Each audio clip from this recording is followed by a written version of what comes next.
এখন আশীর্বাদ চলছে, মাম্মাম ভাত খাবে, আজকে মাম্মামের বার্থডে।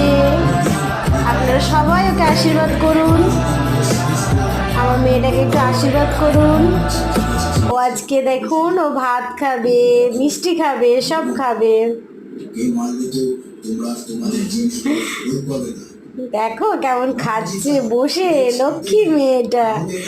বাবলি জল খাচ্ছে। সবাই একটু আশীর্বাদ করুন, কমেন্ট করুন।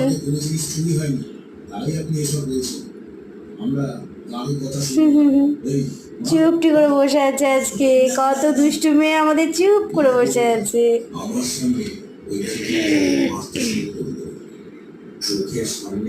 একটু আশীর্বাদ করে দিন। Bye bye, tata.